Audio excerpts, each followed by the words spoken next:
Guys most welcome to our YouTube channels education your life way. तो जैसा कि आप जानते हैं हमारे चैनल पे आपको बीटीयूपी बोर्ड और जीकेप से रिलेटेड हर एक जानकारी दी जाती है। और बीटीयूपी बोर्ड में जो ईआईएम इलेक्ट्रिकल थर्ड सेमेस्टर की जो क्लास है वो हमारे चैनल पे स्टार्ट हो चुकी है। तो आप लोगों से ये रिक्वेस्ट है कि आप लोग इस चैनल पे नए हैं तो इस वीडियो को लाइक कीजिएगा और शेयर कीजिएगा। अगर वीडियो पसंद आए तो चैनल को सब्सक्राइब कीजिएगा। दोस्तों चलिए आज इस चैप्टर नंबर 1 का प्लेलिस्ट में वीडियो दे दिया हूँ जो पार्ट 1 था। आज पार्ट 2 के बारे में बात करते हैं। हर एक वीडियो आप लोगों को फ्री ऑफ कॉस्ट दी जाएगी, कोई शुल्क नहीं लगेगा। और हम लोगों का टारगेट रहेगा इस बार 50/50 से हम लोग 45 प्लस मार्क्स गेन करने का टारगेट लेके चल रहे हैं। क्योंकि 2022 में हम लोगों को जो ये इंट्रेंस एग्ज़ाम देने वाले हैं थर्ड सेमेस्टर की इलेक्ट्रिकल इंजीनियर के ईआईएम सब्जेक्ट की, उसमें हम लोगों का ये टारगेट रहेगा कि इस बार हम लोग 45 प्लस मार्क्स गेन कर सकें। ठीक है दोस्तों, चलिए ज़्यादा कुछ न करते हुए वीडियो को स्टार्ट करते हैं। तो जैसा कि आप जानते हैं कि चैप्टर नंबर 1 का नाम है वैद्युत माप यंत्रों का परिचय। ठीक है, तो इसमें हम लोग हेडिंग देखते हैं। फर्स्ट हेडिंग आप लोगों को क्या दिया हुआ है? फर्स्ट हेडिंग आप लोगों का दिया हुआ है यहाँ पे classification of error in measuring instrument. जो classification of error and measuring instrument के बारे में हम लोग अब पढ़ने वाले हैं। ये कितने प्रकार के होते हैं और कैसे इसको मापा जा सकता है, मैं इस वीडियो में आप लोगों को यही बताने वाला हूँ कि एरर कितने प्रकार के होते हैं। तो दोस्त फाइनली आप लोगों को यहाँ पे दिख रहा होगा कि एरर आप लोगों के एक तो सिस्टमेटिक एरर होता है और दूसरा नंबर पे आपका जो एरर होता है वो बता रहा हूँ आप लोगों को, एक रिसेड्यूल एरर और एक्सीडेंटल एरर होता है। ठीक है, और तीसरा एरर होता है जो कि ग्रॉस एरर या फिक्स्ड एरर होता है। इन तीनों के अंतर्गत जो एरर आते हैं उन सबको आप लोगों को 1 बाय 1 करके मैं बताने वाला हूँ कि कौन से एरर कैसे होते हैं। ठीक है, तो यहाँ पे सिस्टमेटिक एरर के अंतर्गत आप लोगों का 6 प्रकार का एरर होता है। जो कि पहले नंबर पे आप लोग देख रहे हैं ग्रॉस एरर, सेकेंड नंबर पे है इंस्ट्रूमेंट एरर, तीसरे नंबर पे है इन्वायरमेंटल एरर और फोर्थ नंबर पे आप लोगों का है ऑब्जर्वेशन एरर और फिफ्थ नंबर पे है कैलिब्रेशन एरर और 6 नंबर पे है एक्सपेरिमेंटल एरर। ये टोटल जितने भी 6 प्रकार के एरर हैं ये टोटली के टोटली आपके किस में आते हैं? सिस्टमेटिक एरर में आते हैं। ठीक है दोस्त, अब बात करते हैं आपके इन सब के बारे में डिटेल से इस वीडियो के लास्ट में आप लोगों को बताऊंगा। इस वीडियो को जरा भी स्किप करेंगे तो आप लोगों के समझ से ये बाहर हो जाएगा, वीडियो आप लोगों को पसंद नहीं आएगी और आप लोगों को ये सब्जेक्ट समझ में नहीं आएगा। चूँकि ये थ्योरेटिकल सब्जेक्ट है और ये समझने में बहुत ही बड़ी समस्या होती है। इसी से मैं इस चैनल पे आप लोगों को इस सब्जेक्ट के हर एक टॉपिक के बारे में बताऊंगा। कोई भी हेडिंग नहीं छूटेगा, आपके सब्जेक्ट के अकॉर्डिंग हर एक आप लोगों का सिलेबस कंप्लीट किया जाएगा। ये वीडियो सेकंड है। ठीक है, अब बात करते हैं आपका रिशेड्यूल एरर और एक्सीडेंटल एरर क्या होता है। रिशेड्यूल एरर आपके 4 प्रकार के होते हैं। एरर ऑफ जजमेंट, ठीक, फर्स्ट पे है एरर ऑफ जजमेंट, सेकेंड पे है error due to variation in condition और फोर्थ पे है आपका एरर ड्यू टू डिफिनीशन और 4 नंबर पे है आपका नॉन कंट्रोलेबल एरर। ठीक है, और बात करते हैं आपके तीसरे नंबर के ग्रॉस एरर या फिक्स्ड एरर की। तो ये भी कितने प्रकार के होते हैं? 3 प्रकार के होते हैं ग्रॉस एरर या फिक्स्ड एरर, जो कि आपके सामने स्क्रीन पे दिख रहा होगा। फर्स्ट है आपका ब्लंडर एरर, सेकेंड है ट्रांसलेशन एरर और थर्ड है ट्रांसमिशन एरर। ठीक है, चलिए 1 बाय 1 करके आपको बताते हैं कि आप लोगों के पास एरर कितने प्रकार के होते हैं, कौन से एरर आपके एग्ज़ाम में फंसने वाले हैं और कौन सा एग्ज़ाम में आप लोगों के आने वाले हैं। समझ जाइए इस वीडियो को। यदि आप कोई देख रहा है थर्ड सेमेस्टर का कोई बच्चा अगर देख रहा है तो उसको इसमें 5 मार्क्स इस वीडियो के माध्यम से गेन करने को 100% मिलेंगे और 5 मार्क्स का आपका क्वेश्चन 100% इस वीडियो के माध्यम से आपके एग्ज़ाम में फंसेगा। और जो इसको बिना स्किप किए हुए देखेगा उसको 5 मार्क्स आसानी से मिल जाएंगे, वो भी बहुत ही कम समय में। चलिए अगले बात करते हैं अगले टॉपिक की। तो आपका अगला एरर है उसको बताते हैं हम। देखिए आपका अगला एरर है आकस्मिक अथवा अनियमित त्रुटियाँ, एक्सीडेंटल एरर और रैंडम एरर। इसको इंग्लिश में बोलते हैं एक्सीडेंटल और रैंडम एरर। ठीक है, तो इसके बारे में बात करते हैं एक्सीडेंटल और रैंडम एरर क्या होता है। देखिए यहाँ पे डिफिनीशन लिया हुआ है। ठीक है, कि वह त्रुटियाँ जिनके कारण का पता हो यानी जो त्रुटियां वो हो रही है उसके कारण का हमें पता है कि ये किस वजह से त्रुटि हो रही है और जिन्हें आसानी से हम दूर किया जा सकता है। यदि कोई चीज़ हम समझ जाएं कि ये हमको किस कारण से ये वैल्यू गलत आ रहा है, ये पैमाना क्यों हमें डिफ्लेक्शन दर्शा रहा है, इसके कारण का ये त्रुटि जो आती है ये सब किसके अंतर्गत आती है, आकस्मिक अथवा अनियमित त्रुटियां होती है जो कि अचानक हो जाती हैं। उसके कारण का हमें पता होता है और क्या होता है, उसे आसानी से दूर किया जाता है। और यह त्रुटियां मापन उपयंत्र की कमियों के कारण होती हैं। ये त्रुटियां किस लिए कैसे होती हैं इसके बारे में जानने से पहले आप लोगों को बताऊंगा कि जो हम लोग इंस्ट्रूमेंट प्रयोग करते हैं मेजरमेंट के अंतर्गत, वो इंस्ट्रूमेंट जो होता है उसमें कुछ न कुछ एरर होते हैं। जैसे स्केल जो है, स्केल में खुरदरापन होना, ठीक है, उसके कारण आप लोगों को जो मेजरमेंट करेंगे उसमें एरर आ जाएगा। चलिए हम बताते हैं किस किस इंस्ट्रूमेंट के कारण जो होते हैं त्रुटियां उत्पन्न होती हैं। चलिए बात करते हैं आपका जो चलित अंगों में घर्षण।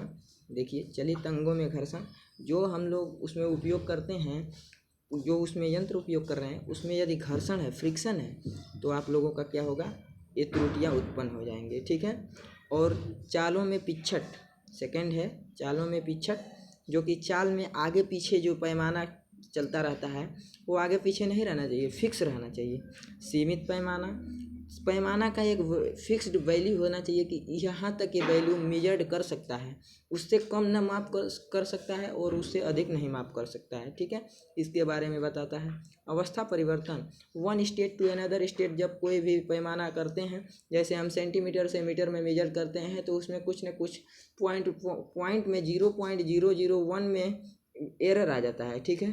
तो यही जो त्रुटियां होती है ये अवस्था परिवर्तन के अंतर्गत आती हैं। उम्मीद करता हूँ दोस्तों कि आप लोगों को एक्सीडेंटल और रैंडम एरर के बारे में अच्छे से समझ में आया होगा। चलिए आपके अगले त्रुटि के बारे में बात करते हैं। क्या अगला त्रुटि है? अगला त्रुटि आप लोगों को यहाँ स्क्रीन पे दिख रहा होगा, अनुचित त्रुटियाँ, जिसे ग्रॉस एरर कहते हैं, ग्रॉस एरर, ठीक है। अनुचित त्रुटियाँ ये जो होता है ये एग्जाम में बहुत ज़्यादा बार आता है, ठीक है। इसको आप लोग अच्छे से याद कर लीजिएगा। वे त्रुटियाँ जिन्हें होना ही नहीं चाहिए उसे अनुचित त्रुटियाँ कहते हैं। जिन्हें होना ही नहीं चाहिए, ये बहुत ही सूक्ष्म गलती की वजह से ये त्रुटियाँ होती हैं जिसे अनुचित त्रुटियाँ कहते हैं, ठीक है। और ये त्रुटियाँ बहुत ही सावधानी से दूर किया जा सकता है। यदि आप लोग थोड़ा भी ध्यान लगाएंगे तो ये त्रुटियाँ आसानी से क्या कर दी जा सकती हैं, दूर कर दी जा सकती हैं।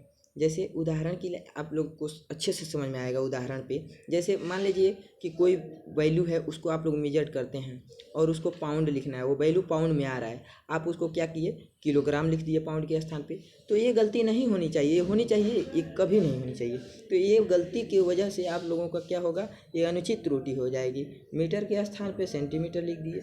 अब ये सब गलती आप लोग करेंगे तो ये सब किस में आएगा, अनुचित त्रुटियों में आएगा, ठीक है। तो ये सब गलतियाँ जो आती हैं ये सब अनुचित त्रुटियों के अंतर्गत आती है। अब बात करते हैं दोस्त आपके अगले टॉपिक की। देखिए यहाँ पे नेक्स्ट हेडिंग आपका दिया हुआ है, एरर इन मेजरमेंट। जो एरर इन मेजरमेंट यानी कोई भी वस्तु को हम मापन कर रहे हैं उसमें जो एरर आ रहा है उसी को हम क्या कह रहे हैं, एरर इन मेजरमेंट, ठीक है। तो एरर इन मेजरमेंट के अंतर्गत आप लोगों का क्या होगा,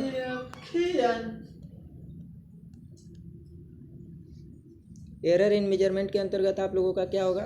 चलिए थोड़ा सा सर्वर इशू था, ठीक। यहाँ पे देखिए एरर इन मेजरमेंट के अंतर्गत आता है। देखिए एरर इन मेजरमेंट किसे कहते हैं, अंकित मान और वास्तविक मान के अंतर को त्रुटि कहते हैं। एरर तो हम सभी लोग जानते हैं कि एरर किसे कहते हैं, अंकित मान, रियल वैल्यू जो होता है और जो उसमें जो मेजर्ड वैल्यू होता है, उन दोनों के डिफरेंट को क्या कहते हैं, एरर कहते हैं। एरर ये धनात्मक या ऋणात्मक दोनों हो सकता है, ठीक है। सूचित मान या वास्तविक मान के जो अंतर को हम क्या कहते हैं, त्रुटि कहते हैं। ये त्रुटि धनात्मक या ऋणात्मक हो सकती है। यहाँ पे आप लोगों का यह फार्मूला दिया हुआ है, ये फार्मूला आप देख लीजिए, ठीक है। इस फार्मूले से आप लोगों का क्वेश्चन भी सॉल्व होते हैं, ठीक है। यहाँ पे आप लोगों को अंकित मान दे दिया जाएगा, रियल वैल्यू, और आपको कोई पैमाने दे दिए जाएंगे और वहाँ पे वैल्यू मेजर्ड करके बोला जाएगा कि इसमें बताइए कितना एरर आ रहा है। तो आप इस फार्मूले का यूज करेंगे तो 100% आपका रियल वैल्यू आ जाएगा, ठीक है दोस्तों। चलिए आपका अगले टॉपिक की बात करते हैं, ठीक है। अगला आपका टॉपिक क्या है, देखिए अगला टॉपिक है त्रुटि विश्लेषण। त्रुटि विश्लेषण किसे कहते हैं, मापन में कुछ न कुछ त्रुटियां होते हैं जिनके बारे में विश्लेषण करना ही त्रुटि कहलाता है। मान लीजिए कुछ मापन कर रहे हैं, उसमें त्रुटि आ गई, अब किस कारण आ गई, ठीक है, उसके बारे में हम एनालिसिस करते हैं, ठीक है, उसी को हम क्या कहते हैं, त्रुटि विश्लेषण कहते हैं। अर्थात मापी गई माप की प्रामाणिकता को जांच करना त्रुटि विश्लेषण कहलाता है, ठीक है। जो हम माप कर रहे हैं उस मान की जांच करना कि ये सत्य है या असत्य है, उसके बारे में संपूर्ण जानकारी प्राप्त करना, गहराई से डीपली जाके, वही क्या कहलाता है, त्रुटि विश्लेषण कहलाता है, ठीक है। अब बात करते हैं आपके अगले टॉपिक की। देखिए दोस्तों, अगला टॉपिक आपका क्या है, संभावित त्रुटियां। संभावित त्रुटियां आपका क्या होती हैं, चलिए बताते हैं आपका संभावित त्रुटियां क्या होती हैं, चलिए बताते हैं। यदि किसी माप हेतु संभावित त्रुटि ज्ञात कर ली जाए, कोई भी माप है उसमें संभावित त्रुटि जो है उसको ज्ञात कर ली जाए। मान लीजिए कि जहाँ मीटर है उसके स्थान पे सेंटीमीटर लिख दिए। अनुचित त्रुटियाँ जो होती हैं उसमें हम लोगों को पता है कि मीटर के स्थान पे सेंटीमीटर लिखना है, ये पता चल गया। अब एरर को हम क्या कर सकते हैं, सुधार कर सकते हैं, ठीक है। तो ये संभावित त्रुटियाँ हैं जिसको हम क्या कर सकते हैं, ज्ञात कर सकते हैं, ठीक। पाउंड के स्थान पे क्या कर दिए हम लोग, किलोग्राम लिख दिए, ठीक। अब उस किलोग्राम को हम क्या करें, पाउंड में लिख दें, ठीक। तो ये संभावित त्रुटियों के अंतर्गत आएगा। मापन की प्रामाणिकता के अनुमान हो सकता है, इसका अनुमान हो सकता है कि यहाँ किलोग्राम होना ही चाहिए था, क्योंकि यूनिट के आधार पे हम लोग क्या करते हैं, उसके वैल्यू को मेजर कर सकते हैं, ठीक। तो वहाँ पे हम लोग मापन के स्थान पे, जैसे जो वहाँ पे वैल्यू होता है, पाउंड के स्थान पे किलोग्राम लिख देंगे तो आपका वो वैल्यू सही हो जाएगा, तो उचित हो जाएगा, ठीक है। अनुचित त्रुटि वहाँ से कैंसिलेशन हो जाएगी, ठीक है। तो यहाँ पे आप लोगों को प्रामाणिकता का अनुमान हो सकता है। मापन युक्तियों के द्वारा संभावित त्रुटि का विश्लेषण करने के लिए सांख्यिकी विधि का प्रयोग किया जाता है।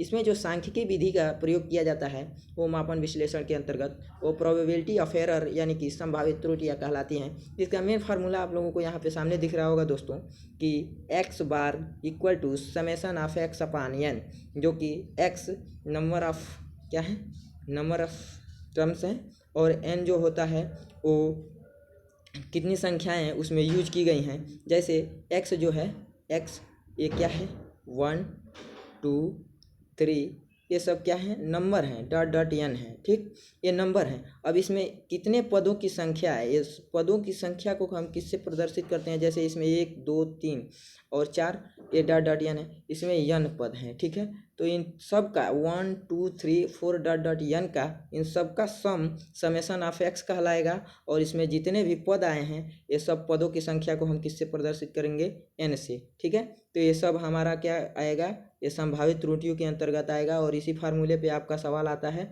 बहुत ही आसानी से आप लोग कर लेंगे दोस्तों। चलिए दोस्तों, आज के लिए बस इतना ही। थैंक्स फॉर वाचिंग, और मिलते हैं नेक्स्ट वीडियो में। तब तक के लिए स्वस्थ रहिए, मस्त रहिए। अगर वीडियो पसंद आए तो वीडियो को लाइक कीजिएगा, शेयर कीजिएगा, अगर हो सके तो ज़्यादा से ज़्यादा दोस्तों के पास शेयर कीजिएगा दोस्तों। और मिलते हैं नेक्स्ट वीडियो में, तब तक के लिए जय हिंद, जय भारत, वंदे मातरम।